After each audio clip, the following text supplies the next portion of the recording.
Bonjour à toutes et à tous. Donc aujourd'hui on va parler d'indivision, c'est-à-dire comment gérer l'indivision des biens immobiliers, que ce soit pour un terrain, pour une maison, un appartement. Voilà. Bon, pour ceux qui ne me connaissent pas, je m'appelle Samuel Carando, donc je suis économiste de la construction, aussi expert en immobilier et expert judiciaire. Voilà. Donc aujourd'hui on va parler d'un sujet très courant, mais aussi très sensible, l'indivision des biens dans l'immobilier.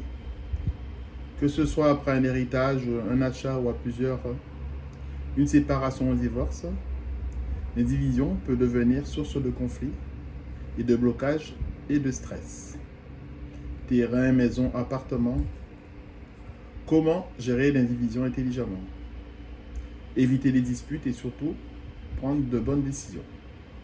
Bon, je vous invite à rester jusqu'à la fin. Je vais vous expliquer ce qu'est exactement l'indivision, quels sont les droits et vos obligations, les solutions pour bien gérer et comment sortir quand ça devient compliqué. C'est parti. Qu'est-ce que l'indivision immobilière? L'indivision, c'est une situation juridique dans laquelle plusieurs personnes sont propriétaires ensemble d'un même bien, sans que le bien soit physiquement divisé. Chaque indivisaire possède une quote-part du bien exprimée en pourcentage ou en fraction, par exemple 50-50 ou un tiers ou deux tiers. Il est important de savoir que personne ne possède une pièce précise de la maison ou une partie exacte du terrain. Tout le monde est propriétaire de l'ensemble proportionnellement à sa part. Les situations les plus courantes en indivision sont un héritage, un achat immobilier à plusieurs, famille, amis, concubins, une séparation ou un divorce. Les règles de base de l'indivision. En indivision, les décisions se prennent pas n'importe comment. Pour les actes courants, les décisions de gestion courantes, petits travaux, entretien, peuvent être prises à la majorité des 2 tiers des parts. Pour les décisions importantes, c'est-à-dire pour la vente d'un bien, ou la donation ou l'hypothèque, l'unanimité est un principe requise. C'est là que les problèmes commencent. Si un seul indivisaire bloque, tout est bloqué. Donc on va parler des droits et des obligations des indivisaires. Donc, c'est-à-dire vos droits en tant qu'indivisaire. Vous avez le droit d'utiliser le bien à condition de respecter le droit des autres. Vous pouvez percevoir une indemnité si un indivisaire occupe seul le bien. Vous pouvez demander à sortir de l'indivision à tout moment.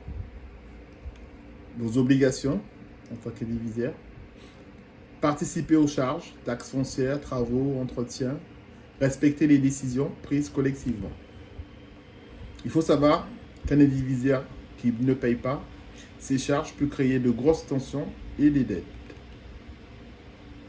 Donc, la solution, c'est quoi? C'est de mettre en place une convention d'indivision. D'accord? Donc, c'est l'un des meilleurs moyens d'éviter les conflits. Donc, c'est donc un document qui est écrit, souvent rédigé chez le notaire et qui fixe des règles de gestion, les répartitions des charges, les conditions d'occupation, la durée de l'indivision, jusqu'à 5 ans renouvelables. Avec une convention claire, chacun sait à quoi s'en tenir et les conflits sont beaucoup plus rares. Donc, on peut se poser la question, mais comment on gère l'indivision au quotidien? Donc, je vais vous donner quelques conseils pratiques pour bien gérer une indivision. Donc, il faut communiquer régulièrement. Ne laissez pas les non-dits s'installer. Parler finances, travaux, projets. Tout mettre par écrit, même entre proches. Décision, accord, remboursement. Les écrits évitent les malentendus. Et puis, c'est un début de preuve aussi, de faire. Voilà. Ouvrir un compte bancaire dédié à l'indivision, un compte au nom de l'indivision pour payer les charges et recevoir les loyers. Faire appel à un professionnel, c'est-à-dire un notaire, un avocat, un gestionnaire, ils peuvent jouer le rôle de médiateur. Donc, concernant les conflits lors d'indivision, quand il y a des conflits, qu'est-ce que vous pouvez faire? Malheureusement, les conflits sont fréquents, donc ça vient d'un désaccord sur la vente, d'un refus de payer ou d'une occupation abusive du bien. Avant d'aller en justice, privilégiez la discussion, la médiation, l'intervention d'un notaire. En dernier recours, le tribunal peut être saisi pour trancher. Comment sortir de l'indivision? Parce que aussi, vous pouvez sortir de l'indivision. Nul n'est obligé de rester dans une indivision. Voici les principales solutions. La vente du bien. C'est la solution la plus simple quand tout le monde est d'accord. Le rachat de parts. Un indivisaire rachète les parts des autres et devient seul propriétaire. Le partage judiciaire. En cas de blocage total, un juge peut ordonner la vente du bien, souvent aux enchères. Cette solution, malheureusement, est très longue et coûteuse et c'est rarement avantageuse. En conclusion, pour résumer, l'indivision, c'est une situation courante mais délicate. Elle nécessite des règles et une bonne communication. La convention d'indivision est fortement recommandée. Et surtout, s'il existe toujours une solution pour en sortir.